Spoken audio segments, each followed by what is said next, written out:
आइए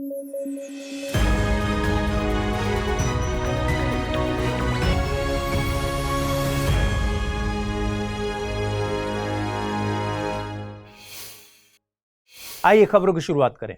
कोई भी काम जब दुनिया में पहली बार होता है तो वो सुर्खियां बनाता है और एग्जाम के पॉइंट ऑफ व्यू से इंपॉर्टेंट भी हो जाता है। ऐसा ही एक काम यूरोपीय संघ ने कर दिखाया है। यह काम है एआई के रेगुलेशन के लिए कानून बनाना। दरअसल यूरोपीय संघ ने हाल ही में कहा कि उसके मेंबर्स प्रस्तावित आर्टिफिशियल इंटेलिजेंस एक्ट यानी एआई एक्ट पर एक ऐतिहासिक प्रोविजनल एग्रीमेंट पर पहुंच गए हैं। यूरोपीय संघ की अध्यक्ष उर्सुला वॉन डेर लेयन ने कहा कि यह राजनीतिक एग्रीमेंट ग्लोबल फर्स्ट है। इसका मतलब है कि एआई एक्ट वैश्विक स्तर पर अपनी तरह का पहला कानून है। ये एआई एक्ट एआई के विकास के लिए यूनिक लीगल फ्रेमवर्क डिजाइन करेगा। ईयू का यह एआई एक्ट एआई और इससे जुड़े यूजर्स के नुकसान को रेगुलेट करने वाला दुनिया का पहला व्यापक कानून बनने जा रहा है। इस रेगुलेशन का मकसद इनोवेशन को बढ़ावा देने और यूरोप को एआई सेक्टर में लीडर बनाना तो है ही, इसके साथ ही यह भी सुनिश्चित करना है कि लोगों के मौलिक अधिकार, लोकतंत्र, कानून का शासन आदि एआई के गंभीर खतरे से सुरक्षित रहें। ये नियम बताते हैं कि एआई को उसके नकारात्मक प्रभाव और रिस्क के आधार पर क्या करना चाहिए। देखिए, एआई टूल के विकास ने इंफॉर्मेशन सेक्टर में क्रांति की है, इसमें कोई दो राय नहीं है, लेकिन एआई के कुछ खतरे भी हैं। आपने एआई की मदद से बनाए गए डीप फेक वीडियो के बारे में सुना होगा। एआई का ऐसा उपयोग व्यक्ति के प्राइवेसी के अधिकार को खत्म करता है। एआई की मदद से बनाए गए वीडियो धार्मिक, राजनीतिक और सामाजिक उन्माद पैदा कर सकते हैं। एआई के जरिए मतदाता वोटिंग पैटर्न में छेड़खानी की जा सकती है, जिससे चुनाव परिणाम पर इसका नकारात्मक असर देखने को मिल सकता है। एआई का ऐसा उपयोग लोकतंत्र के लिए बेहद खतरनाक है। यूरोपीय संघ का यह कानून नागरिकों के अधिकार और लोकतंत्र के लिए संभावित खतरे को पहचानते हुए संवेदनशील विशेषताओं जैसे राजनीतिक, धार्मिक, दार्शनिक विश्वास, सेक्सुअल ओरिएंटेशन, नस्ल आदि का उपयोग करने वाले बायोमेट्रिक कैटेगरी सिस्टम को बैन करता है। यह कानून फेस रिकॉग्निशन डेटाबेस की अनटारगेटेड स्क्रैपिंग पर भी रोक लगाता है। मतलब एआई एप्लीकेशन फेस डेटा का उपयोग करने के लिए स्वतंत्र नहीं होंगे। साथ ही यह कानून उन एआई सिस्टम्स पर भी अंकुश लगाता है जो मानव व्यवहार में हेरफेर करके उनकी स्वतंत्र इच्छा को बाधित करते हैं और एआई का उपयोग लोगों की कमजोरियों जैसे उनकी उम्र से रिलेटेड विकलांगता, सामाजिक या आर्थिक स्थिति के कारण इस तरह की स्थितियों का फायदा उठाने के लिए करते हैं। कानून बन जाने के बाद नागरिकों को एआई सिस्टम के बारे में शिकायतें करने, हाई रिस्क वाले एआई सिस्टम पर आधारित निर्णयों के बारे में स्पष्टीकरण प्राप्त करने का अधिकार होगा जो उनके अधिकारों को प्रभावित करते हैं। पीएम विश्वकर्मा योजना सुर्खियों में है। दरअसल कौशल विकास और उद्यमिता मंत्रालय के योजना से रिलेटेड कुछ आंकड़े जारी किए हैं। कौशल विकास और उद्यमिता मंत्रालय के आंकड़ों से पता चलता है कि पीएम विश्वकर्मा योजना के लिए 2.5 महीने में 21 लाख से ज्यादा आवेदन प्राप्त हुए हैं। आपको बता दें, सबसे अधिक आवेदन कर्नाटक से आए थे। इसके बाद पश्चिम बंगाल, असम, उत्तर प्रदेश और आंध्र प्रदेश से आवेदन आए थे। इसके विपरीत हरियाणा, केरल, छत्तीसगढ़, हिमाचल प्रदेश, उत्तराखंड और पूर्वोत्तर राज्यों सहित 15 राज्यों ने 10,000 से भी कम आवेदन भेजे हैं। 1 दिसंबर तक प्रशिक्षण के लिए प्राप्त 21.15 लाख आवेदनों में से 9.13 लाख आवेदन दर्जी के लिए थे, 4.72 लाख आवेदन राजमिस्त्री के लिए थे, 1.86 लाख बढ़ई के लिए थे। अन्य आवेदन टोकरी बनाने वालों और नाई के लिए थे। आइए समझते हैं पीएम विश्वकर्मा योजना में क्या खास बात है। देखिए, हमारे देश में करोड़ों लोग परंपरागत तौर पर अपने हाथों से औजारों और उपकरणों से कड़ी मेहनत करके अपनी आजीविका चलाते हैं। ये लोग लुहार, राजमिस्त्री, नाई, कुम्हार आदि कहलाते हैं। ये समाज के निचले पायदान में आते हैं और अक्सर तकनीकी और आर्थिक रूप से पिछड़े होते हैं। इन्हीं कारीगरों और शिल्पकारों को ध्यान में रखते हुए केंद्र सरकार द्वारा एक योजना शुरू की गई थी। इस योजना का पूरा नाम प्रधानमंत्री विश्वकर्मा कौशल सम्मान योजना है।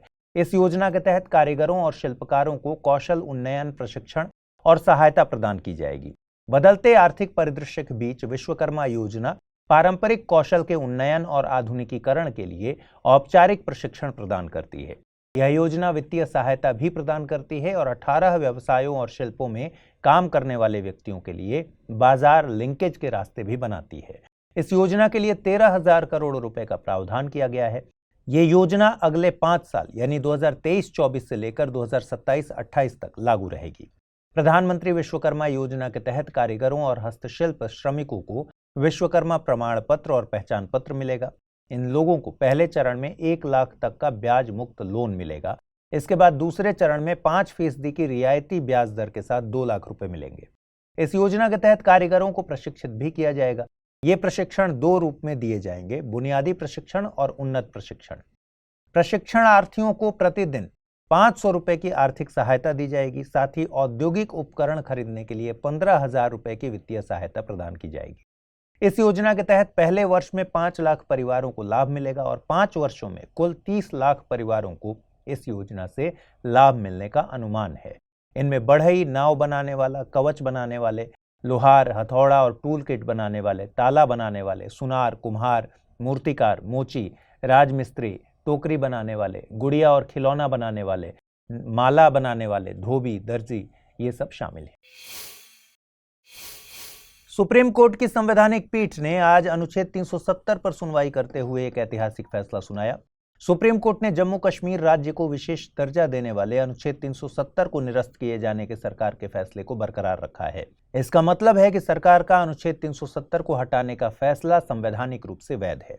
भारत के मुख्य न्यायाधीश DY चंद्रचूड़, न्यायमूर्ति संजय किशन कौल, न्यायमूर्ति संजीव खन्ना, BR गवई और न्यायमूर्ति सूर्यकांत की 5 न्यायाधीशों की संवैधानिक पीठ ने यह फैसला सुनाया है। सुप्रीम कोर्ट ने कहा कि जब राजा हरि सिंह ने भारत के साथ विलय समझौते पर दस्तखत किए, तभी जम्मू कश्मीर की संप्रभुता खत्म हो गई थी और जम्मू कश्मीर भारत के अंतर्गत आ गया था।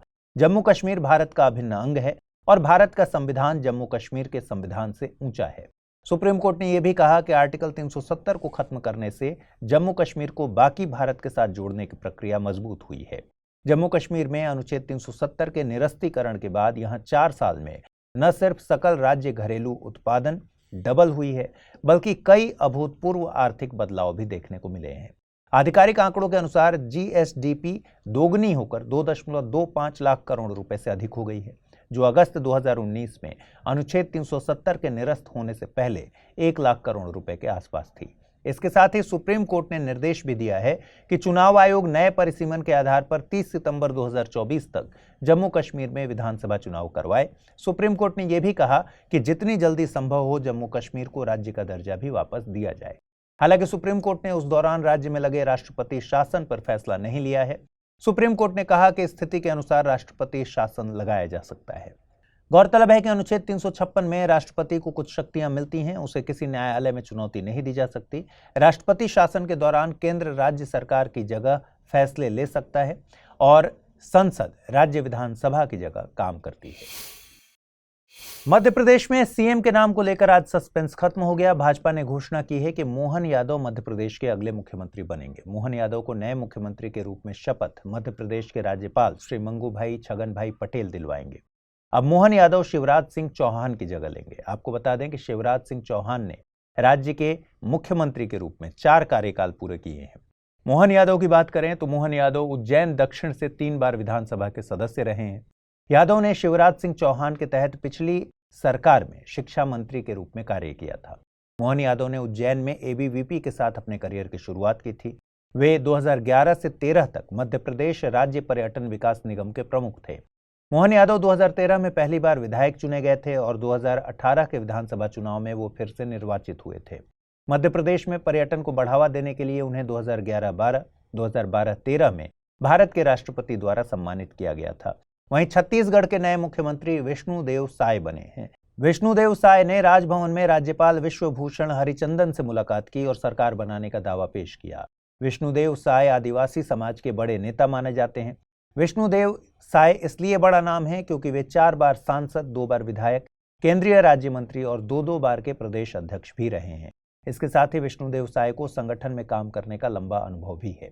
विष्णुदेव साय रायगढ़ में 4 बार 1999 से लेकर 2014 तक सांसद चुने गए थे। नरेंद्र मोदी सरकार के पहले कार्यकाल में साय ने केंद्रीय मंत्री के रूप में कार्य किया था। विष्णुदेव साय छत्तीसगढ़ की कुनकुरी विधानसभा से आते हैं। पहला सवाल है, हाल ही में भारत में ग्रीन राइजिंग पहल को किस संस्था के द्वारा शुरू किया गया? संयुक्त राष्ट्र बाल कोष, संयुक्त राष्ट्र पर्यावरण कार्यक्रम, स्टॉकहोम पर्यावरण संस्थान या फिर वैश्विक पर्यावरण संस्थान? अगला प्रश्न है, हाल ही में किस देश में तमिल कवि और दार्शनिक तिरुवल्लुवर की प्रतिमा का अनावरण किया गया है? फ्रांस, श्रीलंका, ब्रिटेन या फिर जर्मनी? आइए देखें पिछले बुलेटिन में मैंने आपसे क्या सवाल पूछे थे, उनके सही जवाब क्या हैं। पहला सवाल था, पॉम्पे डिजीज से संबंधित निम्नलिखित कथनों पर विचार कीजिए। पॉम्पे डिजीज को ग्लाइकोजन स्टोरेज डिजीज टाइप 2 के रूप में भी जाना जाता है। पॉम्पे डिजीज एक दुर्लभ आनुवंशिक बीमारी है। यह बीमारी एंजाइम एसिड अल्फा ग्लूकोसिडेज की कमी के कारण होती है। विकल्पों को चुनकर सही उत्तर चुनना है। केवल एक कथन गलत है, केवल 1 और 2 कथन गलत हैं, 1, 2 और 3 कथन गलत हैं, या फिर कोई भी कथन गलत नहीं है। सही जवाब है इसका ऑप्शन डी, कोई भी कथन गलत नहीं है, यानी सारे कथन सही हैं। अगला प्रश्न था, समक्का सरक्का जतारा का संबंध भारत के किस राज्य से है? तेलंगाना, राजस्थान, महाराष्ट्र या फिर केरल? सही जवाब है ऑप्शन ए, तेलंगाना। हाल ही में ड्रग्स और अपराध पर संयुक्त राष्ट्र कार्यालय यानी यूएनओडीसी ने अपना दक्षिण पूर्व एशिया ओपियम सर्वेक्षण 2023 जारी किया। रिपोर्ट में कहा गया है कि म्यांमार दुनिया का सबसे बड़ा अफीम उत्पादक देश है। इस रिपोर्ट में आगे बताया गया है कि 2022 से 23 तक म्यांमार में अफीम उगाने के लिए भूमि की मात्रा में 18% की वृद्धि हुई है। अब यह बढ़कर 1,16,000 एकड़ हो गई है। म्यांमार में अफीम उत्पादन में 16% की वृद्धि देखी गई।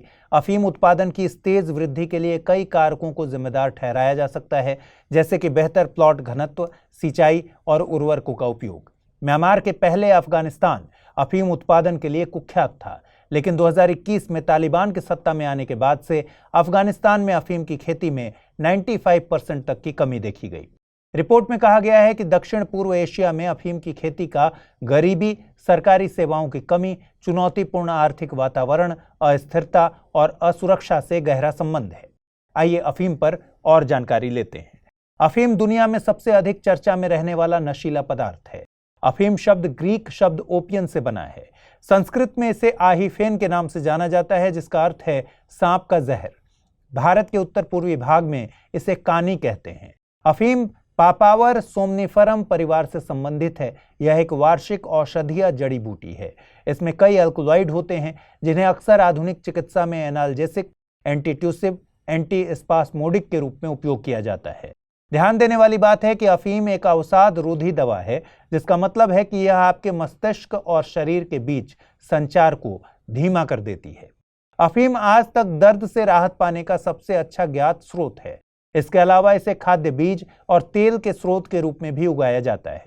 इसके बीजों से मॉर्फिन, लेटेक्स, कोडीन और पेनेंथ्रीन जैसी शक्तिशाली एल्कलॉइड्स बनाया जाता है। भारत की बात करें तो भारत में अफीम की खेती 10वीं शताब्दी से की जा रही है।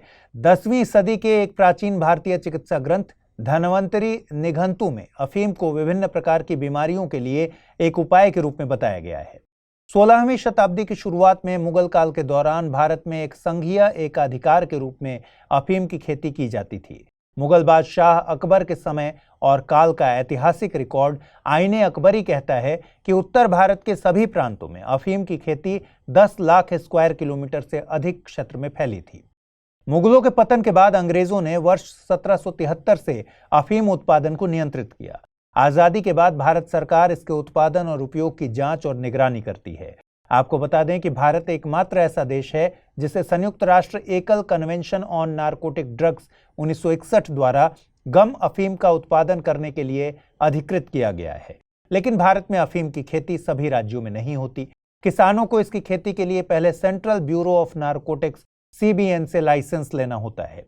लाइसेंस हर साल एक फसल वर्ष के लिए जारी होते हैं, जो 1 अक्टूबर से शुरू होता है और अगले वर्ष 30 सितंबर को समाप्त होता है। CBN हर साल अक्टूबर में इन अधिसूचित इलाकों में वैध खेती के लिए पात्र किसानों को लाइसेंस जारी करता है। शर्त यह है कि किसानों को अपनी पूरी उपज सरकार को देनी होती है। फिलहाल सिर्फ 3 राज्य मध्य प्रदेश, राजस्थान और उत्तर प्रदेश में अफीम की खेती के लिए लाइसेंस जारी किए गए हैं। मौजूदा समय में मध्य प्रदेश के मंदसौर, नीमच, राजस्थान के कोटा, झालावाड़, चित्तौड़गढ़, भीलवाड़ा और प्रतापगढ़ और उत्तर प्रदेश के लखनऊ और बाराबंकी में अफीम की खेती होती है। स्टेट की बात करें तो सबसे अधिक राजस्थान और जिले के हिसाब से देखें तो प्रतापगढ़ में इसकी सबसे अधिक खेती होती है। कमेंट करके बताइए कि गोल्डन ट्रायंगल क्या है और इसमें कौन से देश आते हैं। कल आपने सुप्रीम कोर्ट का ऐतिहासिक फैसला सुना। इसमें सरकार के अनुच्छेद 370 को निरस्त करने के फैसले को सुप्रीम कोर्ट ने संवैधानिक माना था। इस फैसले में यूं तो कई सारे संवैधानिक तथ्यों की व्याख्या की गई, लेकिन सारी व्याख्याओं में एक पुराना फैसला सेंटर पॉइंट में रहा। यह है एसआर बोम्मई बनाम भारत संघ का मामला। इस मामले में सुप्रीम कोर्ट ने 1994 में एक ऐतिहासिक फैसला सुनाया था। आइए समझते हैं कि यह मामला क्या था, सुप्रीम कोर्ट ने इसका जिक्र क्यों किया और इसका जम्मू कश्मीर मामले से क्या संबंध है। दरअसल 1989 में केंद्र की कांग्रेस सरकार ने राष्ट्रपति शासन लगाकर जनता दल के नेतृत्व वाली कर्नाटक सरकार को बर्खास्त कर दिया था। तत्कालीन कर्नाटक सरकार के मुख्यमंत्री थे एस आर बोम्मई और तत्कालीन राज्यपाल थे पी वेंकट सुबैया। राज्यपाल को एस आर बोम्मई की सरकार से अपना समर्थन वापस खींचने वाले विधायकों से कथित तौर पर 19 पत्र प्राप्त हुए थे। फिर राज्यपाल ने राष्ट्रपति से सिफारिश की कि वह राज्य का प्रशासन अपने हाथ में ले लें। उन्होंने 2 कारण गिनाए। पहला, बोम्मई के पास बहुमत नहीं था और इसलिए उनका पद पर बने रहना संविधान के तहत अनुचित था, और दूसरा, कोई अन्य राजनीतिक दल सरकार बनाने की स्थिति में नहीं थी। इस प्रकार बर्खास्त मुख्यमंत्री ने कर्नाटक उच्च न्यायालय का रुख किया। उच्च न्यायालय ने केंद्र के खिलाफ उनकी चुनौती को खारिज कर दिया। फिर मामला पहुंचा सुप्रीम कोर्ट। सुप्रीम कोर्ट में मामले पर 9 न्यायाधीशों की पीठ का गठन हुआ। मामले में सुप्रीम कोर्ट की 9 न्यायाधीशों की पीठ ने राष्ट्रपति शासन की घोषणा की रूपरेखा को परिभाषित करने के लिए संविधान के अनुच्छेद 356 की व्याख्या की। अनुच्छेद 356 में राज्यों में संवैधानिक मशीनरी की विफलता के मामले में प्रावधान शामिल हैं, जिसमें राष्ट्रपति शासन लगाने का प्रावधान शामिल है। न्यायालय ने फैसला सुनाया कि राष्ट्रपति का निर्णय न्यायिक समीक्षा के अधीन होगा। सुप्रीम कोर्ट ने सर्वसम्मति से कहा कि राष्ट्रपति की उद्घोषणा अवैधता, दुर्भावना, बाहरी विचार, शक्ति का दुरुपयोग या धोखाधड़ी के आधार पर न्यायिक समीक्षा के अधीन हो सकती है। हालांकि इस मुद्दे पर राष्ट्रपति के व्यक्तिपरक मूल्यांकन की जांच नहीं की जा सकती। इस फैसले ने राष्ट्रपति शासन लगाने के लिए संसदीय अनुमोदन को भी आवश्यक बना दिया। अब संसद के दोनों सदनों द्वारा उद्घोषणा को मंजूरी मिलने के बाद ही राष्ट्रपति अपनी शक्ति का प्रयोग कर सकते हैं। तब तक राष्ट्रपति केवल राज्य विधानमंडल को निलंबित कर सकते हैं। यदि संसद 2 महीने के भीतर उद्घोषणा को मंजूरी नहीं देती तो बर्खास्त की गई सरकार स्वतः ही पुनर्जीवित हो जाएगी। तो अब जब भी राष्ट्रपति शासन की बात होती है, यानी राष्ट्रपति शासन कब और कैसे लगाया जा सकता है, एस आर बोम्मई बनाम भारत संघ का मामला एक प्रकार से गाइडलाइन की तरह काम करता है। इसे उत्तराखंड 2016 और अरुणाचल प्रदेश 2016 में राष्ट्रपति शासन को चुनौती देने वाले हालिया मामलों में लागू किया गया था। दोनों मामलों को सुप्रीम कोर्ट ने पलट दिया था। तो सवाल है कि बोम्मई फैसले का असर क्या हुआ। बोम्मई फैसले के बाद राष्ट्रपति शासन लगाने में भारी कमी आई। जनवरी 1950 से मार्च 1994 के बीच करीब 100 बार राष्ट्रपति शासन लगाया गया। 1995 से 2021 के बीच सिर्फ 29 बार राष्ट्रपति शासन लगाया गया। अब बात करते हैं बोम्मई फैसले का कश्मीर मामले से क्या रिलेशन है। दरअसल कश्मीर मामले में एक अहम सवाल यह था कि जब राज्य राष्ट्रपति शासन के अधीन था तो क्या अनुच्छेद 370 को हटाया जा सकता था।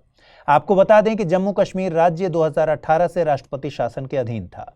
सुप्रीम कोर्ट के सामने सवाल यह था कि क्या राष्ट्रपति जम्मू कश्मीर की विशेष स्थिति को रद्द करने के लिए सहमति दे सकते हैं। यहां सुप्रीम कोर्ट ने बोम्मई फैसले को आधार बनाते हुए कहा कि राष्ट्रपति के कार्य संवैधानिक रूप से वैध हैं। सुप्रीम कोर्ट ने कहा कि बोम्मई फैसले में कहा गया है कि उद्घोषणा जारी करने के बाद राष्ट्रपति द्वारा की गई कार्रवाई न्यायिक समीक्षा के अधीन है। कमेंट करके बताइए कि संवैधानिक पीठ क्या होती है।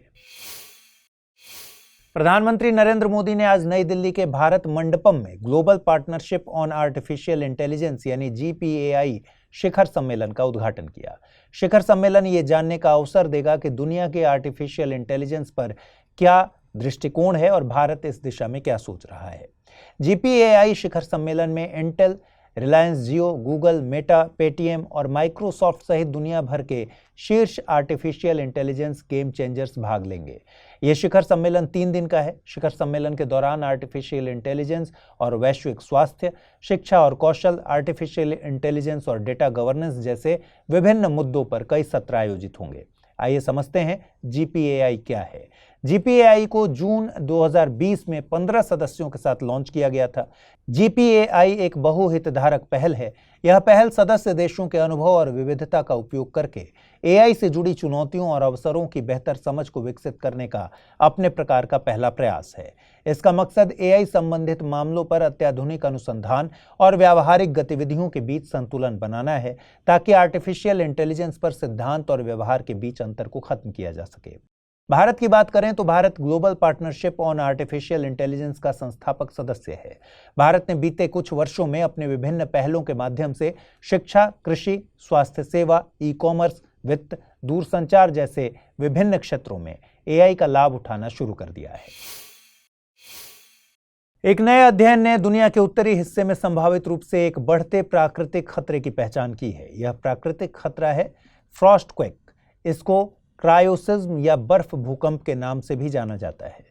ये शीत भूकंप जलवायु परिवर्तन का परिणाम है जो मौसम के पैटर्न में उतार चढ़ाव में योगदान करते हैं। ठंडे भूकंप आमतौर पर भारी वर्षा और ठंडी लहरों के कारण होते हैं, लेकिन नए अध्ययन में शोधकर्ताओं ने इन अद्वितीय भूकंपीय घटनाओं की उत्पत्ति में आर्द्र भूमि की भूमिका की पहचान की है। तो चलिए समझते हैं कि फ्रॉस्टक्वेक क्या होते हैं। आपने बचपन में साइंस की किताब में पढ़ा होगा कि जैसे ही पानी जमता है तो यह फैलता है। पानी की तुलना में बर्फ का आयतन अधिक होता है, यानी यह अधिक जगह लेता है, लेकिन इसका घनत्व कम होता है। इसी कॉन्सेप्ट से आप क्रायोसिज्म, बर्फ का भूकंप या ठंडा भूकंप को समझ सकते हैं। दरअसल उत्तरी ध्रुव के पास के क्षेत्रों में शरद ऋतु में भारी वर्षा या बर्फ के पिघलने के दौरान पानी इकट्ठा हो जाता है। यह पानी जमीन की दरारों के अंदर घुस जाता है। जब पानी जमता है तो इसका वॉल्यूम बढ़ता है और इससे जमीन पर झटके, उछाल और शोर भी महसूस होते हैं। यह घटना जब आबादी वाले क्षेत्रों में होती है तो लोगों को शीत भूकंप या क्रायोसिज्म महसूस होते हैं। यह घटना अत्यधिक सर्दियों की स्थिति के दौरान सबसे आम है, जब गीली बर्फ रहित जमीन तेजी से जम जाती है। वैज्ञानिक बताते हैं कि जब तापमान लगभग 1 डिग्री प्रति घंटे की दर से -20 डिग्री सेल्सियस से अधिक तक गिर जाता है तो शीत भूकंप के लिए परिस्थितियां अनुकूल होती हैं। हालांकि क्रायोसिज्म को अक्सर छोटा इंट्राप्लेट भूकंप समझ लिया जाता है। इसके प्रारंभिक संकेत भूकंप के समान ही होते हैं, जिसमें झटके, कंपन, जमीन का टूटना और शोर जैसे कि गड़गड़ाहट की आवाजें भी शामिल होती हैं। लेकिन क्रायोसिज्म को मौसम संबंधी और भूवैज्ञानिक स्थितियों के माध्यम से भूकंप से अलग किया जा सकता है। संशोधित मर्केली स्केल पर क्रायोसिज्म की तीव्रता 6 तक हो सकती है। इसके अलावा भूकंप के व्यापक प्रभावों की तुलना में क्रायोसिज्म अक्सर एक बहुत ही स्थानीय क्षेत्र में उच्च तीव्रता प्रदर्शित करते हैं। अधिकांश टेक्टोनिक घटनाओं की तुलना में क्रायोसिज्म कम ऊर्जा छोड़ते हैं। चूंकि क्रायोसिज्म जमीन की सतह पर होते हैं, इसलिए बहुत बड़े इलाके को प्रभावित नहीं करते। क्रायोसिज्म या फ्रॉस्टक्वेक की सूचना 2016, 2019 और 2022 में उत्तरी फिनलैंड में मिली थी। इसी तरह की घटनाएं शिकागो में 2019 और ओटावा में 2022 में भी रिपोर्ट की गई थी। पहला प्रश्न है, हाल ही में global partnership on artificial intelligence शिखर सम्मेलन का उद्घाटन भारत के किस शहर में किया गया है? भोपाल, बेंगलुरु, पुणे या फिर नई दिल्ली? अगला प्रश्न है, अपराध पर संयुक्त राष्ट्र कार्यालय UNODC के दक्षिण पूर्व एशिया ओपीएम सर्वेक्षण 2023 के अनुसार अफीम उत्पादक शीर्ष देश है अफगानिस्तान, म्यांमार, लाओस या फिर थाईलैंड? आइए देखिए, पिछले बुलेटिन में मैंने आपसे क्या सवाल पूछे थे, उनके सही जवाब क्या है। पहला सवाल था, हाल ही में भारत में ग्रीन राइजिंग पहल को किस संस्था के द्वारा शुरू किया गया है? संयुक्त राष्ट्र बाल कोष, संयुक्त राष्ट्र पर्यावरण कार्यक्रम, स्टॉकहोम पर्यावरण संस्थान या फिर वैश्विक पर्यावरण संस्थान? सही जवाब है ऑप्शन ए, संयुक्त राष्ट्र बाल कोष। अगला प्रश्न है, हाल ही में किस देश में तमिल कवि और दार्शनिक तिरुवल्लुवर की प्रतिमा का अनावरण किया गया? फ्रांस, श्रीलंका, ब्रिटेन या फिर जर्मनी? सही जवाब है ऑप्शन ए, फ्रांस। सुबह सुबह प्रधानमंत्री मोदी ने 2001 के संसद हमले में शहीद हुए सुरक्षा कर्मियों को श्रद्धांजलि दी और उसके कुछ ही देर बाद संसद भवन की सुरक्षा में एक बड़ी चूक हो गई। दरअसल 2 व्यक्ति लोकसभा में घुस गए और स्मोक बम का इस्तेमाल किया। हमलावर संसद की दर्शक दीर्घा में बैठे थे और उन्होंने तानाशाही नहीं चलेगी जैसे नारे लगाए। हमलावरों को हिरासत में ले लिया गया। हालांकि दोनों लोगों की पहचान का खुलासा सुरक्षा एजेंसियों ने अभी तक नहीं किया है। आइए जानते हैं कि 13 दिसंबर 2001 के दिन आखिर क्या हुआ था। 13 दिसंबर 2001 की सुबह करीब 11:40 पर 5 आतंकवादी एक लाल बत्ती लगी एम्बेसडर कार और कार की विंडशील्ड पर गृह मंत्रालय का फर्जी स्टिकर लगाकर संसद भवन परिसर में दाखिल हुए थे। जैसे ही कार संसद के गेट नंबर 12 की ओर बढ़ी, संसद भवन वॉच एंड वार्ड स्टाफ के एक सदस्य को संदेह हुआ। स्टाफ ने इसे वापस मोड़ने के लिए कहा, जिसके बाद यह कार तत्कालीन उपराष्ट्रपति कृष्णकांत की कार से टकरा गई और आतंकवादियों ने बाहर निकलकर गोलीबारी शुरू कर दी। इस दौरान सुरक्षा अलार्म बज चुका था और संसद के सभी गेट तुरंत बंद कर दिए गए थे। गोलीबारी 30 मिनट से ज्यादा समय तक चली। 8 सुरक्षा कर्मियों और एक माली सहित सभी 5 आतंकवादी मारे गए। घटना में कम से कम 15 लोग घायल हो गए थे। जब बाहर गोलीबारी चल रही थी, उस समय संसद में लगभग 100 मंत्री और सांसद मौजूद थे। तत्कालीन गृह मंत्री लाल कृष्ण आडवाणी ने लोकसभा में कहा कि अब यह साफ है कि संसद भवन पर आतंकवादी हमले को पाकिस्तान स्थित और समर्थित आतंकवादी संगठनों लश्कर-ए-तैयबा और जैश-ए-मोहम्मद द्वारा संयुक्त रूप से अंजाम दिया गया। ये दोनों संगठन पाक आईएसआई से अपना समर्थन और संरक्षण प्राप्त करने के लिए जाने जाते हैं। पुलिस की जांच से पता चला था कि 5 आतंकवादी पाकिस्तानी नागरिक थे। सभी आतंकवादी मौके पर ही मारे गए थे और इनके भारतीय सहयोगियों को पकड़ लिया गया था और गिरफ्तार कर लिया गया था। आडवाणी जी ने संसद पर हुए हमले को भारतीय इतिहास का सबसे दुस्साहसिक और सबसे खतरनाक आतंकवादी हमला कहा था। फिर पुलिस ने 13 दिसंबर को आतंकवादियों द्वारा सशस्त्र हमले की एक एफआईआर दर्ज की। कुछ ही दिनों में दिल्ली पुलिस की स्पेशल सेल ने 4 व्यक्तियों को गिरफ्तार किया, जिन्हें इस्तेमाल की गई कार और सेलफोन रिकॉर्ड से संबंधित सुरागों की मदद से ट्रैक किया गया था। इनमें 1994 में आत्मसमर्पण करने वाले जम्मू कश्मीर लिबरेशन फ्रंट के पूर्व आतंकवादी मोहम्मद अफजल गुरु के चचेरे भाई शौकत हुसैन गुरु, शौकत की पत्नी अफसान गुरु और दिल्ली विश्वविद्यालय में अरबी के प्रोफेसर SAR गिलानी शामिल थे। ट्रायल कोर्ट ने अफसान को बरी कर दिया था, लेकिन गिलानी, शौकत और अफजल को मौत की सजा सुनाई गई थी। 2003 में गिलानी को भी अपील पर बरी कर दिया गया। 2005 में सुप्रीम कोर्ट ने शौकत की सजा को 10 साल के कठोर कारावास में बदल दिया। हालांकि अफजल गुरु को अदालतों से कोई राहत नहीं मिली, क्योंकि 2005 में सुप्रीम कोर्ट ने उसकी मौत की सजा बरकरार रखी। 26 सितंबर 2006 को शीर्ष अदालत ने अफजल गुरु को फांसी देने का आदेश दिया। अफजल गुरु की पत्नी तबस्सुम गुरु ने दया याचिका दायर की, लेकिन तत्कालीन राष्ट्रपति प्रणब मुखर्जी द्वारा याचिका को खारिज कर दिया गया। इसके बाद 9 फरवरी 2013 को अफजल गुरु को तिहाड़ जेल में फांसी दे दी गई। संसद के मॉनसून सत्र में आए एक विधेयक और संसद के शीतकालीन सत्र में इसी विधेयक में संशोधन के चलते एक महत्वपूर्ण संवैधानिक पद चर्चा में आया है। यह पद है मुख्य चुनाव आयुक्त और चुनाव आयुक्त का पद। दरअसल केंद्र सरकार मुख्य चुनाव आयुक्त और चुनाव आयुक्त के वेतन और भत्तों को सुप्रीम कोर्ट के न्यायाधीश के बराबर करने के लिए पहले पेश किए गए विधेयक में संशोधन करने वाली है। आइए विस्तार से समझते हैं इस पूरी खबर को। सबसे पहले समझिए कि विधेयक में पहले क्या प्रस्तावित था।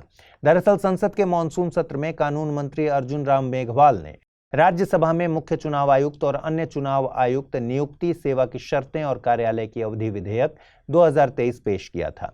इस विधेयक में CEC और EC को, यानी मुख्य निर्वाचन आयुक्त और निर्वाचन आयुक्त को कैबिनेट सचिव के समान वेतन भत्ते देने का प्रस्ताव था। यह विधेयक चुनाव आयोग अधिनियम 1991 की जगह लेता, जिसके तहत CEC और EC का वेतन सुप्रीम कोर्ट के न्यायाधीश के समान है। इस नए विधेयक में मुख्य चुनाव आयुक्त की नियुक्ति के लिए एक पैनल के गठन करने की बात थी। इस पैनल में प्रधानमंत्री के अलावा नेता विपक्ष और प्रधानमंत्री द्वारा नामित एक कैबिनेट मंत्री को शामिल किया गया था। आपको बता दें कि विधेयक के इन्हीं प्रावधानों के कारण समस्या खड़ी हो गई। इन प्रावधानों को व्यापक रूप से चुनाव आयोग की स्थिति में गिरावट के रूप में देखा गया। कारण यह है कि वर्तमान में इन्हें सुप्रीम कोर्ट के न्यायाधीशों के बराबर माना जाता है। विधेयक पेश होने के बाद कई पूर्व CEC ने सरकार को पत्र लिखकर आयोग की स्थिति में गिरावट पर चिंता व्यक्त की थी। आपको बता दें कि संविधान मुख्य चुनाव आयुक्त और चुनाव आयुक्तों की नियुक्ति के लिए कोई विशिष्ट विधायी प्रक्रिया नहीं बताता, जिसके कारण केंद्र सरकार को इन अधिकारियों की नियुक्ति में खुली छूट है। फिलहाल राष्ट्रपति प्रधानमंत्री की अध्यक्षता वाली केंद्रीय मंत्रिपरिषद की सलाह पर नियुक्तियां करते हैं। लेकिन इस साल 2 मार्च को सुप्रीम कोर्ट की 5 जजों की संवैधानिक पीठ ने फैसला सुनाया था कि मुख्य चुनाव आयुक्त और चुनाव आयुक्तों की नियुक्ति प्रधानमंत्री, लोकसभा में विपक्ष के नेता और भारत के मुख्य न्यायाधीश यानी CJI की सदस्यता वाली एक समिति द्वारा की जानी चाहिए। हालांकि सुप्रीम कोर्ट ने यह स्पष्ट कर दिया था कि उसका आदेश संसद द्वारा बनाए जाने वाले किसी भी कानून के अधीन होगा। इसके बाद सरकार मुख्य चुनाव आयुक्त और अन्य चुनाव आयुक्त नियुक्ति, सेवा की शर्तें और कार्यालय की अवधि विधेयक 2023 लेकर आई। इसमें प्रधानमंत्री, विपक्ष के नेता और CJI के बजाय एक कैबिनेट मंत्री को शामिल करने वाली समिति का प्रस्ताव रखा गया। कुछ विपक्षी नेताओं ने चयन समिति में CJI की जगह एक कैबिनेट मंत्री को शामिल करने के लिए विधेयक की आलोचना की। विपक्ष ने कहा कि नियुक्ति समिति में CJI की जगह एक कैबिनेट मंत्री को शामिल करने से सरकार के पास अपनी पसंद के उम्मीदवार को चुनने के लिए हर समय बहुमत होगा। 2 सप्ताह की गहमागहमी के बाद संयुक्त राष्ट्र जलवायु परिवर्तन सम्मेलन COP28 आज संपन्न हुआ। सम्मेलन में रिकॉर्ड संख्या में प्रतिभागियों ने हिस्सा लिया, जिसमें 197 देशों के 25,000 से अधिक प्रतिनिधि शामिल थे। लेकिन यह सम्मेलन खाली हाथ समाप्त नहीं हुआ है, बल्कि इस सम्मेलन ने कई उपलब्धियां हासिल की हैं। सबसे बड़ी उपलब्धि जलवायु परिवर्तन से निपटने के लिए एक ऐतिहासिक समझौता है, जिसको मेजबान देश के नाम पर UAE कॉन्सेंसस यानी UAE सर्वसम्मति कहा गया है। इस समझौते को कई प्रतिनिधियों और पर्यवेक्षकों द्वारा एक बड़ी सफलता के रूप में सराहा गया। आइए जानते हैं समझौते की मुख्य विशेषताएं क्या हैं। इस समझौते में ग्लोबल स्टॉकटेक पर सहमति शामिल है, यानी दुनिया के देश ग्लोबल वार्मिंग को 1.5 डिग्री सेल्सियस के भीतर रखने के लिए एक मजबूत कार्य योजना पर सहमत हुए। इस योजना में महत्वाकांक्षी उत्सर्जन कटौती लक्ष्य, नवीकरणीय ऊर्जा में निवेश को बढ़ाना और जलवायु परिवर्तन के प्रभावों के अनुकूल उपाय करना शामिल है। इस समझौते की दूसरी खास बात हानि और क्षति कोष की स्थापना है। ऐसा पहली बार हुआ है कि जलवायु परिवर्तन के कारण कमजोर देशों को होने वाले नुकसान और क्षति से निपटने के लिए एक समर्पित कोष की स्थापना की गई। समझौते की तीसरी खास बात एक विशाल फंडिंग है। COP28 में विकासशील देशों में जलवायु कार्रवाई का समर्थन करने के लिए $83 बिलियन से अधिक की नई वित्तीय प्रतिबद्धताएं जुटाई गई। इसमें जलवायु समाधानों के लिए समर्पित एक नया सार्वजनिक निजी निवेश मंच अल्टेरा को भी लॉन्च किया गया है। इसके साथ ही समझौते में क्षेत्रीय प्रतिबद्धताएं जैसे कृषि, खाद्य, स्वास्थ्य और ऊर्जा सहित कई प्रमुख क्षेत्रों में महत्वपूर्ण प्रगति भी देखने को मिली है। इस समझौते में सरकारों के अलावा निजी क्षेत्र की भागीदारी भी तय की गई है। इस समझौते में तेल और गैस कंपनियों ने मीथेन उत्सर्जन को कम करने और नवीकरणीय ऊर्जा में निवेश करने के लिए महत्वाकांक्षी प्रतिबद्धताएं भी जाहिर की हैं। समझौते में पहली बार दुनिया को जीवाश्म ईंधन से चरणबद्ध रूप से बाहर निकालने की सहमति भी बनी है। समझौते की एक और खास बात इसकी समावेशिता है। UAE सर्वसम्मति समावेशिता की नींव पर बनाई गई है, जिसमें स्वदेशी लोगों, युवाओं और ग्लोबल साउथ सहित सभी हितधारकों ने बातचीत में अपनी आवाज उठाई थी। हाल ही में सरकार ने द टेलीग्राफ न्यूज कंपनी की एक रिपोर्ट की जांच का आदेश दिया है, जिसमें आरोप लगाया गया था कि दिल्ली के अपोलो अस्पताल की भागीदारी से म्यांमार के गरीब ग्रामीण लोगों को उस देश के अमीर मरीजों को अपनी किडनी देने का लालच दिया जा रहा था। हालांकि इन आरोपों पर अपोलो ने कहा है कि प्राधिकरण समिति से हरी झंडी मिलने के बाद और म्यांमार दूतावास से डोनर्स को रिश्तेदारों के रूप में प्रमाणित करने वाले सर्टिफिकेट मिलने के बाद ही ट्रांसप्लांट किया गया था। देखिए, इस प्रकार का यह कोई नया मामला नहीं है या पहला मामला नहीं है। किडनी घोटाले के आरोप पहले भी आते रहे हैं। खैर, इस सेगमेंट में हम बात करेंगे कि भारत का प्रत्यारोपण कानून या ट्रांसप्लांट लॉ क्या है। आपको जानकारी होनी चाहिए कि गरीब और कमजोर डोनर को संभावित शोषण से बचाने के लिए भारत में पैसे के बदले ऑर्गन डोनेशन और ट्रांसप्लांट निषिद्ध है, यानी मना है। देखिए, ट्रांसप्लांट या तो मरे हुए लोगों के ऑर्गन पूल से हो सकता है या उसके रिश्तेदारों द्वारा दान करने से या किसी जीवित व्यक्ति से जिसे रिसीवर जानता हो। भारत में ऑर्गन डोनेशन और ट्रांसप्लांट मानव अंगों और ऊतकों का प्रत्यारोपण अधिनियम 1994 के जरिए रेगुलेट होता है। यह एक्ट ज्यादातर मामलों में माता पिता, भाई बहन, बच्चे, पति या पत्नी, दादा दादी, पोते पोतियों जैसे करीबी रिश्तेदारों से जीवित दान की अनुमति देता है। यहाँ जीवित दान का मतलब है कि अंगों को दान करने वाला व्यक्ति जिंदा है और दान करने की इच्छा रखता है। दूर के रिश्तेदारों, ससुराल वालों या लंबे समय के दोस्तों से परोपकारी दान को अतिरिक्त जांच के बाद अनुमति दी जाती है, ताकि यह सुनिश्चित किया जा सके कि इस डोनेशन में कोई वित्तीय आदान प्रदान नहीं हो रहा। करीबी रिश्तेदारों से जीवित दान के लिए, जिसमें भारतीय या विदेशी शामिल हो सकते हैं, उनकी पहचान करने वाले documents, family tree documents, donor receiver संबंध को साबित करने वाली फोटो और डोनर की वित्तीय स्थिति साबित करने वाले डॉक्यूमेंट्स जमा करने पड़ते हैं। साथ ही संबंध की सत्यता जांचने के लिए डोनर और रिसीवर का इंटरव्यू भी लिया जाता है। अगर डोनेशन नॉन रिलेशन वाले व्यक्ति करना चाहते हैं तो डोनर रिसीवर के दीर्घकालिक सहयोग या मित्रता को दर्शाने वाले डॉक्यूमेंट्स और फोटोग्राफिक प्रूफ अन्य सभी दस्तावेजों के साथ जमा करने पड़ते हैं।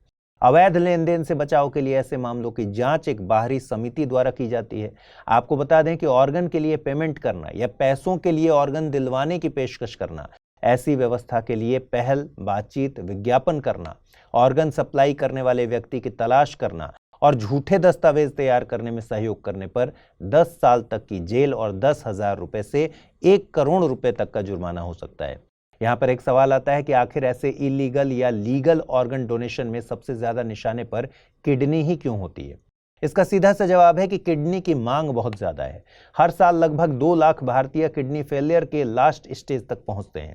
इन सभी को या तो ट्रांसप्लांट या नियमित डायलिसिस की जरूरत होती है, लेकिन देश में हर साल लगभग 12,000 किडनी ट्रांसप्लांट ही होते हैं। यह ऑर्गन डोनेशन डोनर के लिए सबसे कम जोखिम वाला ट्रांसप्लांट है। इसके साथ ही यह सबसे सस्ता और सबसे सुलभ ट्रांसप्लांट है। किडनी ट्रांसप्लांट में करीब 5 लाख रुपए का खर्च आता है। इसी वजह से इस प्रक्रिया से गुजरने वाले लोग काफी ज्यादा हैं। भारत में 500 से अधिक केंद्रों या हॉस्पिटल्स में किडनी निकालने या ट्रांसप्लांट करने का प्रशिक्षण दिया जाता है। एक और खास बात यह कि किडनी वो अंग है जो शरीर के बाहर सबसे लंबे समय तक जीवित रह सकता है। किडनी शरीर के बाहर लगभग 24 से 36 घंटे तक खराब नहीं होती। इसकी तुलना में फेफड़े केवल 4 से 6 घंटे और लीवर 8 से 12 घंटे तक ही क्रियाशील रहते हैं। हालांकि मृतक दान को बढ़ावा देकर भारत में ऑर्गन पूल में उल्लेखनीय वृद्धि की जा सकती है। सवाल है, भारत के मुख्य चुनाव आयुक्त की नियुक्ति कौन करता है? लोकसभा अध्यक्ष, प्रधानमंत्री, राष्ट्रपति या फिर मुख्य न्यायाधीश? अगला प्रश्न है, हाल ही में एसेक्विबो क्षेत्र को लेकर किन दो देशों के बीच तनाव की स्थिति बन रही है? वेनेजुएला और गुयाना, अमेरिका और मैक्सिको, चाइना और जापान या फिर स्पेन और पुर्तगाल? आइए देखें पिछले एपिसोड में मैंने आपसे क्या सवाल पूछे थे, उनके सही जवाब क्या है। पहला प्रश्न है, हाल ही में global partnership on artificial intelligence शिखर सम्मेलन का उद्घाटन भारत के किस शहर में किया गया? भोपाल, बेंगलुरु, पुणे, नई दिल्ली? सही जवाब है ऑप्शन डी, नई दिल्ली। अगला प्रश्न है, अपराध पर संयुक्त राष्ट्र कार्यालय यानी यूएनओडीसी के दक्षिण पूर्व एशिया ओपियम सर्वेक्षण 2023 के अनुसार अफीम उत्पादक शीर्ष देश है? अफगानिस्तान, म्यांमार, लाओस या फिर थाईलैंड? इसका सही जवाब है ऑप्शन बी, म्यांमार। ईंट का जवाब पत्थर से देने का एग्जाम्पल आपको अगर अच्छी तरह से समझना है तो अमेरिका और यूरोप आपको आसानी से समझा देंगे। दरअसल जनवरी 2021 में आउटबाउंड शिपमेंट के लिए भारत सरकार द्वारा एक योजना शुरू की गई थी। योजना का नाम है निर्यात उत्पादों पर शुल्क और करों की छूट। इस योजना से फायदा यह है कि जो भी व्यक्ति या कंपनी अपने सामान को विदेशों में निर्यात करना चाहता है या चाहती है, उसको भारत सरकार शुल्क और करों में कुछ राहत देती है। इस योजना से अमेरिका और यूरोपीय संघ के सर में दर्द हो गया और बदले के रूप में अमेरिका और यूरोपीय संघ ने 4 भारतीय उत्पादों पर काउंटर वेलिंग शुल्क लगा दिया है। अमेरिका ने पेपर फाइल फोल्डर्स, सामान्य मिश्र धातु एल्यूमिनियम शीट और forged steel fluid and blocks पर काउंटर वेलिंग शुल्क लगाया है और यूरोपीय आयोग ने कुछ ग्रेफाइट इलेक्ट्रोड सिस्टम पर काउंटर वेलिंग शुल्क लगाया है। आपको आउटबाउंड शिपमेंट, काउंटर वेलिंग शुल्क जैसे कठिन टर्म से घबराने की जरूरत नहीं है, हम आपको आसान भाषा में समझाएंगे। सबसे पहले समझिए आउटबाउंड शिपमेंट क्या है। दरअसल इनबाउंड और आउटबाउंड लॉजिस्टिक्स के 2 प्रकार हैं। दोनों लॉजिस्टिक्स प्रक्रियाओं के बीच कुछ प्रमुख अंतर हैं जिन्हें आपको जानना चाहिए। इनबाउंड लॉजिस्टिक्स का मतलब आपूर्तिकर्ताओं से कंपनी तक सामान पहुंचाना है, जबकि आउटबाउंड लॉजिस्टिक्स का मतलब कंपनी से ग्राहकों तक सामान पहुंचाना है। इनबाउंड लॉजिस्टिक्स के लिए आपूर्तिकर्ताओं के साथ समन्वय की आवश्यकता होती है, जबकि आउटबाउंड लॉजिस्टिक्स के लिए ग्राहकों के साथ समन्वय की आवश्यकता होती है। इनबाउंड लॉजिस्टिक्स परिवहन और भंडारण पर केंद्रित है, जबकि आउटबाउंड लॉजिस्टिक्स शिपिंग और डिलीवरी पर केंद्रित है। तो इन 2 प्रकार की लॉजिस्टिक्स के बीच अंतर को एक लाइन में अगर कहें तो इनबाउंड लॉजिस्टिक्स किसी कंपनी में सामान और सामग्री लाने के बारे में है, जबकि आउटबाउंड किसी कंपनी से सामान और सामग्री भेजने के बारे में है। एक काल्पनिक एग्जाम्पल से समझ लीजिए। कश्मीर में पुलवामा में एक ओखू गांव है। यह पेंसिल बनाने के लिए देश भर में फेमस है। अब मान लीजिए कि नटराज कंपनी ने ओखू गांव को पेंसिल बनाने का ठेका दिया है। ओखू गांव पेंसिल बनाएगा और कंपनी को भेजेगा। तो ओखू से नटराज कंपनी तक पेंसिल का सफर इनबाउंड लॉजिस्टिक्स के तहत आएगा। और फिर अगर नटराज कंपनी इन पेंसिल को देश में या विदेशों में बढ़िया सी पैकेजिंग और लेबलिंग करके बेचती है तो ये आउटबाउंड लॉजिस्टिक्स के तहत आएगा। अब इसी एग्जाम्पल से समझते हैं काउंटर वेलिंग ड्यूटीज यानी प्रतिकारी शुल्क को। मान लीजिए नटराज कंपनी पेंसिल के बॉक्स को अमेरिका निर्यात करना चाहती है। पेंसिल के एक बॉक्स की कीमत 100 रुपये है। अब सरकार ने निर्यात उत्पादों पर शुल्क और करों की छूट योजना के तहत 20% की छूट दे दी। इस 20% की छूट को एक प्रकार की सब्सिडी मान लीजिए। अब नटराज कंपनी इस पेंसिल बॉक्स को अमेरिका में 80 रुपये में बेचेगी। और यह भी मान लेते हैं कि भारतीय पेंसिल और अमेरिकन पेंसिल की क्वालिटी लगभग बराबर है। अमेरिका में एक पेंसिल बॉक्स की कीमत 100 रुपये है। अब खुद सोचिए कि ग्राहक 80 रुपये की पेंसिल खरीदेगा या फिर 100 रुपये की। जाहिर सी बात है कि ग्राहक 80 रुपये में पेंसिल खरीदेगा। ग्राहकों की इस सस्ती चॉइस से अमेरिका का घरेलू पेंसिल उद्योग बर्बाद हो सकता है, फैक्ट्रियां बंद हो सकती हैं और भारी संख्या में बेरोजगारी पैदा हो सकती है। और ऐसा होने देना कोई भी सरकार नहीं चाहेगी। इसलिए अमेरिका की सरकार भारतीय पेंसिल पर शुल्क लगा देगी। शुल्क लगाने से अमेरिका में भारतीय पेंसिल या तो महंगी हो जाएगी या बराबर कीमत पर आ जाएगी। यह कह सकते हैं कि अमेरिका में शुल्क लगाने से पेंसिल बॉक्स को भारत में मिली सब्सिडी काउंटर हो गई। हम तकनीकी भाषा में कह सकते हैं काउंटर वेलिंग ड्यूटीज, यानी प्रतिकारी शुल्क आयातित वस्तुओं पर लगाया जाता है जिससे कि निर्यातकारी देश में इन वस्तुओं के उत्पादकों को दी गई सब्सिडियों की क्षतिपूर्ति हो सके। सीवीडी का मकसद किसी उत्पाद के घरेलू उत्पादकों और उसी उत्पाद के विदेशी उत्पादकों जो अपनी सरकारों से प्राप्त सब्सिडी के कारण इसे कम कीमत पर बेच सकते हैं के बीच समान अवसर उपलब्ध कराना है। सीवीडी विदेशी प्रतिस्पर्धा के कारण एक ही वस्तु के उत्पादकों पर पड़ने वाले नकारात्मक प्रभाव को दूर करने में सहायता करती है। National aeronautics and space administration यानी नासा जल्द ही एक नया मिशन लॉन्च करने वाला है, लेकिन यह मिशन किसी दूसरे ग्रह या एस्टेरॉयड के लिए नहीं है बल्कि हमारे अपने ही ग्रह पृथ्वी के लिए है। नासा के इस नए मिशन का नाम है पेस। यह 4 शब्दों का संक्षिप्त नाम या एब्रिविएशन है। पी से प्लैंकटन, ए से एरोसोल, सी से क्लाउड और ई से इकोसिस्टम ऑफ ओशियन यानी महासागरीय पारिस्थितिकी तंत्र। नासा इस मिशन के जरिए प्लैंकटन, एरोसोल, क्लाउड और महासागरीय पारिस्थितिकी तंत्र पर नजर रखेगा और अध्ययन करेगा। हालांकि मिशन 2024 की शुरुआत में लॉन्च होने वाला है। नासा के पेस मिशन से पृथ्वी के वायुमंडल के बारे में हमारी समझ और विकसित होगी। देखिए, ये कोई मामूली अध्ययन नहीं होने वाला। बेसिकली प्लैंकटन, एरोसोल, क्लाउड और महासागर पारिस्थितिकी तंत्र पृथ्वी की सेहत बताने वाले इंपॉर्टेंट पैरामीटर्स हैं। इस मिशन में प्रकाश, एरोसोल और बादलों की परस्पर क्रिया का अध्ययन करने के लिए उन्नत पॉलीमीटर का उपयोग किया जाएगा। इससे वायु गुणवत्ता और जलवायु पर इन कारकों के प्रभाव के बारे में हमारी समझ बढ़ेगी। अब आइए पेस मिशन में शामिल प्लैंकटन और एरोसोल की बात करते हैं। प्लैंकटन की बात करें तो यह समुद्री और मीठे पानी के सूक्ष्म जीव होते हैं। प्लैंकटन शब्द ऐसे सभी जीवों के लिए एक सामूहिक नाम है जिनमें शैवाल, बैक्टीरिया, प्रोटोजोआ, क्रस्टेशियंस, मोलस्क और कोइलेंट्रेट्स आदि शामिल होते हैं। ये गतिहीन होते हैं या पानी की धारा के विपरीत तैरने के लिए बहुत छोटे या कमजोर होते हैं, इसलिए हमेशा बहती अवस्था में मौजूद होते हैं। तो सवाल है कि प्लैंकटन का अध्ययन क्यों खास है? क्योंकि प्लैंकटन समुद्र और मीठे पानी दोनों पारिस्थितिकी तंत्र का उत्पादक आधार है। यह बड़े जानवरों के लिए और अप्रत्यक्ष रूप से मनुष्यों के लिए भोजन प्रदान करता है।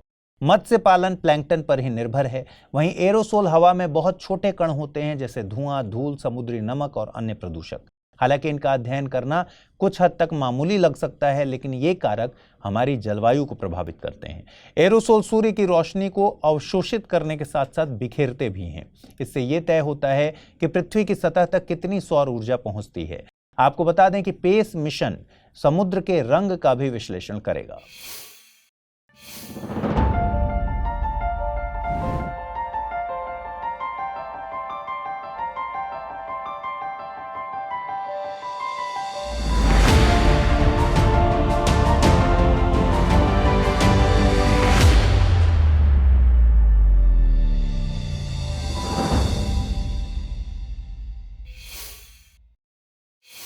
हर मोहल्ले में एक घर जरूर ऐसा होता है जो हमेशा कलह में भरोसा करता है। दुनिया को अगर मोहल्ला मान लिया जाए तो ऐसा कलहकारी घर चीन को मान सकते हैं। चीन है कि मानता नहीं। दरअसल हाल ही में अनुच्छेद 370 को खत्म किए जाने से संबंधित सुप्रीम कोर्ट के फैसले पर चीन ने अपनी प्रतिक्रिया दी है।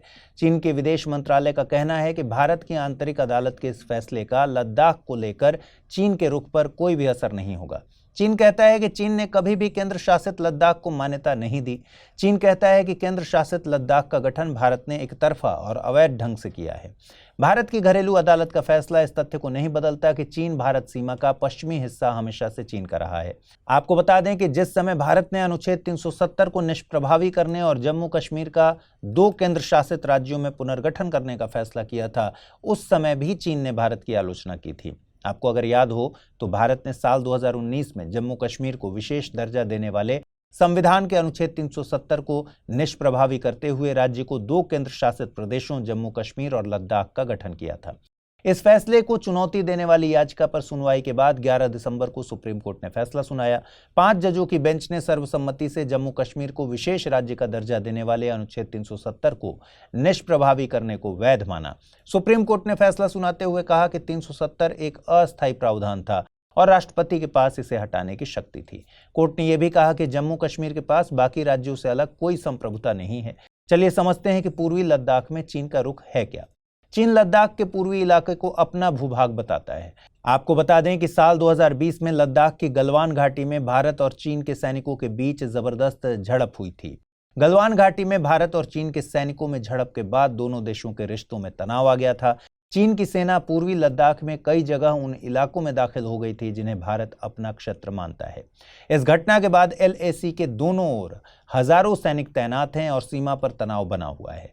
आइए ये भी जानते हैं कि पाकिस्तान और OIC की इस मामले में क्या प्रतिक्रिया थी। पाकिस्तान की कार्यवाहक सरकार में विदेश मंत्री जलील अब्बास जिलानी ने भी भारतीय सुप्रीम कोर्ट के आदेश की आलोचना की थी।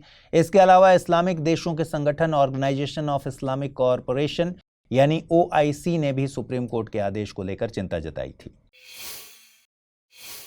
संसद का शीतकालीन सत्र चल रहा है और कई मंत्री अपने अपने विभाग से संबंधित विधेयक पेश कर रहे हैं, लेकिन क्या आपने कभी सोचा है कि ऐसे सांसद जो मंत्री नहीं हैं, क्या वो कोई विधेयक पेश कर सकते हैं? आइए समझते हैं प्राइवेट मेंबर और प्राइवेट मेंबर बिल क्या होते हैं। देखिए, कोई भी संसद सदस्य या सांसद जो मंत्री नहीं है उसे तकनीकी भाषा में निजी सदस्य या फिर प्राइवेट मेंबर कहते हैं, और अगर यही सांसद कोई विधेयक पेश करता है तो इसे प्राइवेट मेंबर बिल कहते हैं। सत्ता पक्ष और विपक्ष दोनों के सांसद एक निजी विधेयक पेश कर सकते हैं। तो सवाल यह है कि प्राइवेट मेंबर बिल का मकसद क्या होता है? प्राइवेट मेंबर बिल का मकसद सरकार का ध्यान उस ओर खींचना होता है जिसे वह सांसद मौजूदा कानूनी ढांचे में कमियों के तौर पर देखता है। वह सांसद मानता है कि किसी विशेष मुद्दे पर सरकार ने उचित कार्यवाही नहीं की है और इसके लिए विधायी हस्तक्षेप की जरूरत है। अगर प्राइवेट मेंबर बिल विपक्ष के द्वारा लाया गया है तो ऐसे विधेयक सार्वजनिक मामलों पर विपक्षी दल के रुख को दर्शाता है। आइए प्राइवेट मेंबर बिल से रिलेटेड कुछ खास बातें देख लेते हैं। देखिए, ऐसे विधेयकों का प्रारूप यानी ड्राफ्ट तैयार करना संबंधित सदस्य की ही जिम्मेदारी होती है। इसे सदन में पेश करने के लिए 1 महीने के नोटिस की जरूरत होती है। ध्यान रखिए कि सरकारी विधेयक किसी भी दिन पेश और चर्चा किए जा सकते हैं, लेकिन प्राइवेट मेंबर बिल केवल शुक्रवार को पेश किए जाते हैं और उस पर चर्चा की जाती है। प्राइवेट मेंबर बिल को अधिनियम बनने के लिए दोनों सदनों में पारित होना जरूरी है। एक बार दोनों सदनों में पारित होने के बाद विधेयक को अधिनियम बनने के लिए राष्ट्रपति की सहमति अनिवार्य है, जैसा कि अन्य विधेयकों में होता है। संसद के प्रत्येक सत्र में निजी सदस्य विधेयकों की संख्या 3 तक सीमित कर दी गई है। एक सवाल है कि क्या भारतीय संसद के इतिहास में कभी कोई प्राइवेट मेंबर बिल कानून बना है? आपको बता दें कि 1952 के बाद से केवल 14 प्राइवेट मेंबर बिल ही कानून बन पाए हैं। 14वीं लोकसभा में पेश किए गए लगभग 300 प्राइवेट मेंबर बिल्स में से केवल 4% पर चर्चा हुई और बाकी 96% बिना किसी बहस के समाप्त हो गए। प्राइवेट मेंबर बिल जो अब तक कानून बन गए हैं उनमें शामिल हैं लोकसभा में विधानमंडल की कार्यवाही प्रकाशन का संरक्षण विधेयक 1956, संसद सदस्यों के वेतन और भत्ते संशोधन विधेयक 1964 और भारतीय दंड संहिता संशोधन विधेयक 1967। पहला सवाल है, न्यूहोम पुरस्कार से संबंधित निम्नलिखित तथ्यों पर विचार कीजिए। हाल ही में यह पुरस्कार सविता लाडेज को दिया गया। यह रॉयल सोसाइटी ऑफ केमिस्ट्री की ओर से प्रदान किया जाने वाला एक द्विवार्षिक पुरस्कार है। यह रसायन विज्ञान के क्षेत्र में शिक्षकों को प्रदान किया जाता है। उपरोक्त कथनों के आधार पर सही विकल्प चुनना है। कथन 1 गलत है, कथन 1 और 2 गलत हैं, कथन 2 और 3 गलत हैं, या फिर सभी कथन सही हैं। अगला प्रश्न है, हाल ही में चर्चा में आया पेस मिशन किस अंतरिक्ष एजेंसी के द्वारा लॉन्च किया जाएगा? नासा, इसरो, जाक्सा या फिर ESA? आइए देखें पिछले बुलेटिन में मैंने आपसे क्या सवाल पूछे थे, उनके सही जवाब क्या है। पहला सवाल था, भारत के मुख्य चुनाव आयुक्त की नियुक्ति कौन करता है? लोकसभा अध्यक्ष, प्रधानमंत्री, राष्ट्रपति या फिर मुख्य न्यायाधीश? सही जवाब है ऑप्शन सी, राष्ट्रपति। अगला प्रश्न मैंने पूछा था, हाल ही में एसेक्विबो क्षेत्र को लेकर किन 2 देशों के बीच तनाव की स्थिति है? वेनेजुएला और गुयाना, अमेरिका और मैक्सिको, चाइना और जापान, स्पेन और पुर्तगाल? सही जवाब है ऑप्शन ए, वेनेजुएला और गुयाना। कथनी और करनी में अंतर समझना हो तो अंतर्राष्ट्रीय ऊर्जा एजेंसी की एक रिपोर्ट पर नजर डाल लीजिए। अंतर्राष्ट्रीय ऊर्जा एजेंसी की रिपोर्ट में कहा गया है कि कोयले का वैश्विक उपयोग 2023 में रिकॉर्ड ऊंचाई पर पहुंचने की उम्मीद है। रिपोर्ट में इसका ठीकरा उभरती और विकासशील अर्थव्यवस्थाओं पर फोड़ा गया है। रिपोर्ट में बताया गया है कि उभरती और विकासशील अर्थव्यवस्थाओं में बिजली की मांग पहले से कहीं ज्यादा हो गई है और यह मांग काफी मजबूत बनी हुई है। कथनी और करनी में अंतर इसलिए कहा गया है क्योंकि एक तरफ हाल ही में संपन्न हुए COP28 शिखर सम्मेलन में दुनिया भर के देश बढ़ चढ़कर जीवाश्म ईंधन से दूरी बनाने की बात कर रहे थे और दूसरी तरफ अपनी ऊर्जा जरूरतों के लिए कोयले का उपयोग भरपूर मात्रा में किया जा रहा है। अंतर्राष्ट्रीय ऊर्जा एजेंसी की रिपोर्ट में आंकड़े भी दिए गए हैं। आंकड़े बताते हैं कि दुनिया में 2023 में कोयले की मांग 1.4% की दर से बढ़ रही है। दुनिया में 2023 में कोयले की मांग पहली बार 8.5 बिलियन मीट्रिक टन से अधिक हो गई है। रिपोर्ट में भारत और चीन का जिक्र विशेष तौर पर किया गया है। रिपोर्ट में कहा गया है कि भारत में कोयले का उपयोग 8% की दर से बढ़ने की उम्मीद है और चीन में बढ़ती बिजली की मांग और कमजोर जल विद्युत उत्पादन के कारण कोयले के उपयोग में 5% की दर से वृद्धि देखी गई है। रिपोर्ट में यह भी कहा गया है कि इस साल कुल वैश्विक कोयले की खपत के 3/4 हिस्से के जिम्मेदार केवल चीन, भारत और दक्षिण पूर्व एशिया है। इस खपत का अनुमान आप इस फैक्ट से लगा सकते हैं कि 2023 में दक्षिण पूर्व एशिया में कोयले की खपत पूरे अमेरिका और यूरोपियन यूनियन से ज्यादा है। दूसरी तरफ रिपोर्ट में पश्चिमी देशों की सराहना की गई है। कहा गया है कि यूरोपीय संघ और संयुक्त राज्य अमेरिका में 2023 में कोयले के उपयोग में लगभग 20% की दर से गिरावट आई है। रिपोर्ट में नजदीकी भविष्य को लेकर भी निराशावादी दृष्टिकोण देखने को मिलता है। कहा गया है कि 2026 में वैश्विक खपत 8 बिलियन मीट्रिक टन से अधिक रहने का अनुमान है। इसका मतलब है कि 2026 तक कोयले के उपयोग में गिरावट की उम्मीद नहीं है। साथ ही 2026 तक भारत और दक्षिण पूर्व एशिया एकमात्र ऐसे क्षेत्र होंगे जहां कोयले की खपत उल्लेखनीय रूप से बढ़ने की उम्मीद है। अंतर्राष्ट्रीय ऊर्जा एजेंसी ने संभावना जताई है कि अगले 3 सालों में दुनिया भर के देश अपने स्तर पर नवीकरणीय ऊर्जा पर शिफ्ट होंगे, जिससे कोयले की मांग 2024 में गिर जाएगी और 2026 तक स्थिर हो जाएगी। रिपोर्ट में कहा गया है कि दुनिया का आधा कोयला चीन उपयोग करता है, इसलिए चीन की स्वच्छ ऊर्जा की तरफ बढ़ने की रफ्तार और चीनी अर्थव्यवस्था में संरचनात्मक बदलावों से आने वाले वर्षों में कोयले का उपयोग काफी हद तक प्रभावित होगा। बदले बदले से नजर आ रहे हैं जनाब। ये जनाब और कोई नहीं बल्कि हमारे सौर मंडल के मुखिया हैं, यानी सूर्य। सूर्य हमारी पूरी दुनिया का कर्ता धर्ता है। दुनिया के सारे जीव जंतु, पेड़ पौधे अपनी सारी ऊर्जा प्रत्यक्ष या अप्रत्यक्ष रूप से सूर्य से ही प्राप्त करते हैं। लेकिन सूर्य पर घटी एक घटना ने सारी दुनिया के वैज्ञानिकों को चौंका दिया है। पिछले कई महीनों से सूर्य लगातार उग्र हो रहा है और पृथ्वी को इसका खामियाजा भुगतना पड़ रहा है। ऐसा क्या हुआ है सूर्य को? चलिए समझते हैं इस खबर से। हाल ही में नासा ने बताया कि सूर्य ने एक एक्स कैटेगरी की सौर ज्वाला छोड़ी है। इस सौर ज्वाला को X2.8 फ्लेयर के रूप में वर्गीकृत किया गया है। X2.8 में एक्स क्लास सबसे तीव्र ज्वालाओं को दर्शाता है, जबकि संख्या इसकी ताकत के बारे में जानकारी प्रदान करती है। आपको बता दें कि एक्स कैटेगरी की सौर ज्वाला को सबसे तीव्र सौर ज्वाला के रूप में वर्गीकृत किया जाता है। इस सौर ज्वाला के बारे में चिंता इसलिए भी है क्योंकि यह 2017 के बाद से सबसे तीव्र और शक्तिशाली सौर ज्वाला है। National aeronautics and space administration यानी नासा के एक बयान के अनुसार इस घटना की एक फोटो अंतरिक्ष एजेंसी के सोलर डायनेमिक्स वेधशाला द्वारा कैप्चर की गई थी।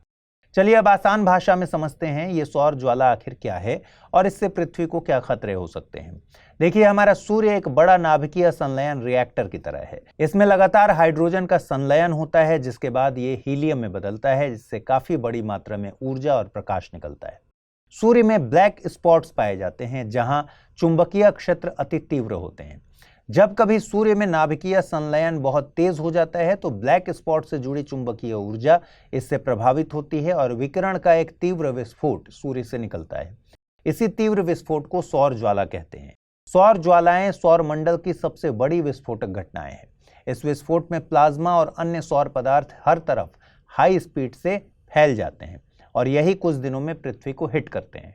हालांकि पृथ्वी का चुंबकीय क्षेत्र इस विस्फोट से काफी हद तक सुरक्षा करता है, लेकिन ये सौर विस्फोट रेडियो संचार, electric power grid, navigation signal को प्रभावित कर सकते हैं और अंतरिक्ष यान और अंतरिक्ष यात्रियों के लिए जोखिम पैदा कर सकते हैं।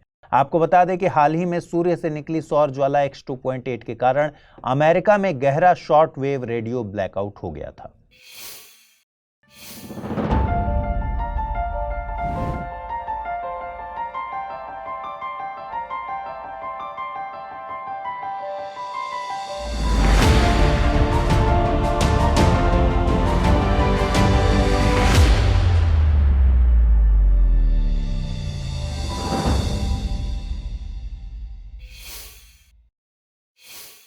फेमस पियानो प्लेयर और म्यूजिक डायरेक्टर डेनियल बेरेनबोइम और शांति कार्यकर्ता अली अबू अव्वाद को संयुक्त रूप से शांति, निशस्त्रीकरण और विकास के लिए साल 2023 का इंदिरा गांधी पुरस्कार दिया गया है। इंदिरा गांधी मेमोरियल ट्रस्ट के एक बयान के अनुसार इन दोनों का चयन भारत के पूर्व मुख्य न्यायाधीश TS ठाकुर की अध्यक्षता में एक अंतर्राष्ट्रीय जूरी द्वारा किया गया। आपको बता दें कि इन दोनों व्यक्तियों का काम अहिंसक तरीकों से क्षेत्र में शांति स्थापित करना रहा है। इन्होंने इजराइल फिलिस्तीन संघर्ष के अहिंसक समाधान के लिए इजराइल और दुनिया के अन्य युवाओं को एक साथ लाने के उत्कृष्ट प्रयास किए हैं। बयान में कहा गया कि इन दोनों ने संगीत और शांति संवाद के माध्यम से राजनीतिक और मानवीय संघर्षों को दूर करने और शांतिपूर्ण सार्वजनिक सहयोग की स्थापना को बढ़ावा दिया है।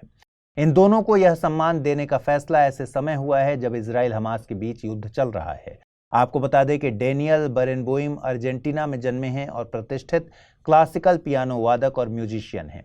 ये अपनी संगीत उपलब्धियों के अलावा पश्चिम एशिया में शांति और सद्भाव को बढ़ावा देने के लिए संगीत का उपयोग करने के प्रयासों के लिए भी जाने जाते हैं।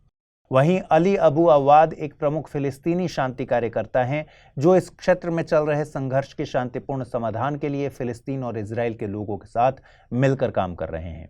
अली अबू अवाद ने इस क्षेत्र में शांति प्रयासों के लिए गांधीवादी सिद्धांतों के साथ अहिंसक कार्यवाही, स्वतंत्रता और गरिमा को अपना हथियार बनाया। WHO यानी विश्व स्वास्थ्य संगठन ने हाल ही में दुनिया भर की सरकारों से ई सिगरेट पर प्रतिबंध लगाने की मांग की है। WHO ने जोर देकर कहा कि दुनिया भर की सरकारें ई सिगरेट को तंबाकू वाली सिगरेट के समान ही माने और जल्द से जल्द सभी फ्लेवर की ई सिगरेट पर प्रतिबंध लगाएं। आपको बता दें कि कुछ शोधकर्ता, प्रचारक और सरकारें ई सिगरेट या वेप्स को धूम्रपान का विकल्प मानती हैं और इसलिए प्रमोट करती हैं ताकि तंबाकू वाली सिगरेट के धूम्रपान से होने वाली मृत्यु और बीमारी को कम किया जा सके। WHO ने स्टडीज का हवाला देते हुए कहा है कि इस बात के कोई पुख्ता सबूत नहीं है कि वेप्स या फिर ई सिगरेट ने धूम्रपान करने वालों को धूम्रपान छोड़ने में मदद की है।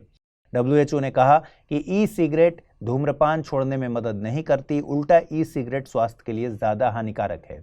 ई सिगरेट के साथ सबसे बड़ी समस्या है कि धूम्रपान न करने वालों, खासकर बच्चों और युवाओं में निकोटीन की लत बढ़ सकती है। WHO ने कहा कि वयस्कों की तुलना में 13 से 15 वर्ष के बच्चे ई सिगरेट का उपयोग ज्यादा कर रहे हैं, जो कि एक गंभीर और चिंता का विषय है। भारत की बात करें तो आपको बता दें कि 2019 में ही भारत की केंद्रीय मंत्रिमंडल ने इलेक्ट्रॉनिक सिगरेट पर प्रतिबंध की घोषणा अध्यादेश 2019 को मंजूरी देकर की थी। इसका मतलब है कि भारत में ई सिगरेट बैंड है। ई सिगरेट पर प्रतिबंध में सभी प्रकार के इलेक्ट्रॉनिक निकोटीन डिलीवरी सिस्टम, ई हुक्का और इसी तरह के अन्य उपकरण शामिल हैं। आइए समझते हैं ई सिगरेट क्या है और इससे क्या नुकसान है। ई सिगरेट बैटरी से चलने वाला एक डिवाइस है। इस डिवाइस के अंदर एक लिक्विड मटेरियल होता है। बैटरी की ऊर्जा से इस लिक्विड मटेरियल को गर्म करके एरोसोल बनाया जाता है, जिसे यूजर सांस के द्वारा खींचता है और छोड़ता है। ई सिगरेट लिक्विड में आमतौर पर nicotine, propylene, glycol, glycerine, flavour और अन्य केमिकल्स होते हैं। ई सिगरेट में निकोटीन होता है जो यूजर को नशे की लत का आदी बना सकता है। ई सिगरेट युवाओं, युवा वयस्कों और गर्भवती महिलाओं के स्वास्थ्य के लिए खतरा पैदा करती है। कुछ इलेक्ट्रॉनिक्स निकोटीन डिलीवरी सिस्टम के एरोसोल में सीसा, क्रोमियम और निकल सहित कई धातुएं और फॉर्मेल्डिहाइड जैसे केमिकल भी पाए गए हैं, जिनकी सांद्रता पारंपरिक सिगरेट के बराबर या उससे ज्यादा है। ये धातुएं ट्यूमर प्रमोटर के रूप में भी काम करती हैं। निकोटीन के नकारात्मक प्रभावों के बारे में जानकारी की कमी और इन उत्पादों की आसान पहुंच के कारण युवा नशे की चपेट में आ जाते हैं। हालांकि ये उत्पाद भारत में निकोटीन रिप्लेसमेंट थेरेपी उत्पादों के रूप में रजिस्टर्ड नहीं है। पहला सवाल है, हाल ही में शांति, निशस्त्रीकरण और विकास के लिए साल 2023 का इंदिरा गांधी पुरस्कार किसे देने की घोषणा की गई है? डेनियल बरेनबोइम और अली अबू अवाद, मॉगी जी बावेंडी, लुइस ई ब्रूस, नरगेस मोहम्मदी या फिर वेणुगोपाल धर्मराज? अगला प्रश्न है, चर्चा में रहे यूनिड्राइट यानी निजी कानून के एकीकरण के लिए अंतर्राष्ट्रीय संस्थान की स्थापना कब की गई थी? 1926, 1924, 1947 या फिर 1949? आइए देखें पिछले बुलेटिन में मैंने आपसे क्या सवाल पूछे थे, इनके सही जवाब क्या है। न्योहोम पुरस्कार से संबंधित निम्नलिखित तथ्यों पर विचार कीजिए। हाल ही में यह पुरस्कार सविता लाडेज को दिया गया। यह रॉयल सोसाइटी ऑफ केमिस्ट्री की ओर से प्रदान किया जाने वाला एक द्विवार्षिक पुरस्कार है। यह रसायन विज्ञान के क्षेत्र में शिक्षकों को प्रदान किया जाता है। उपरोक्त कथनों के आधार पर सही विकल्प को चुनना है। कथन 1 गलत है, कथन 1, 2 गलत हैं, कथन 2 और 3 गलत हैं, सभी कथन सही हैं। सही जवाब है ऑप्शन डी, यानी सभी कथन सही हैं। अगला प्रश्न मैंने पूछा था, हाल ही में चर्चा में आया पेस मिशन किस अंतरिक्ष एजेंसी के द्वारा लॉन्च किया जाएगा? नासा, इसरो, जाक्सा या फिर ESA? सही जवाब है ऑप्शन ए, नासा।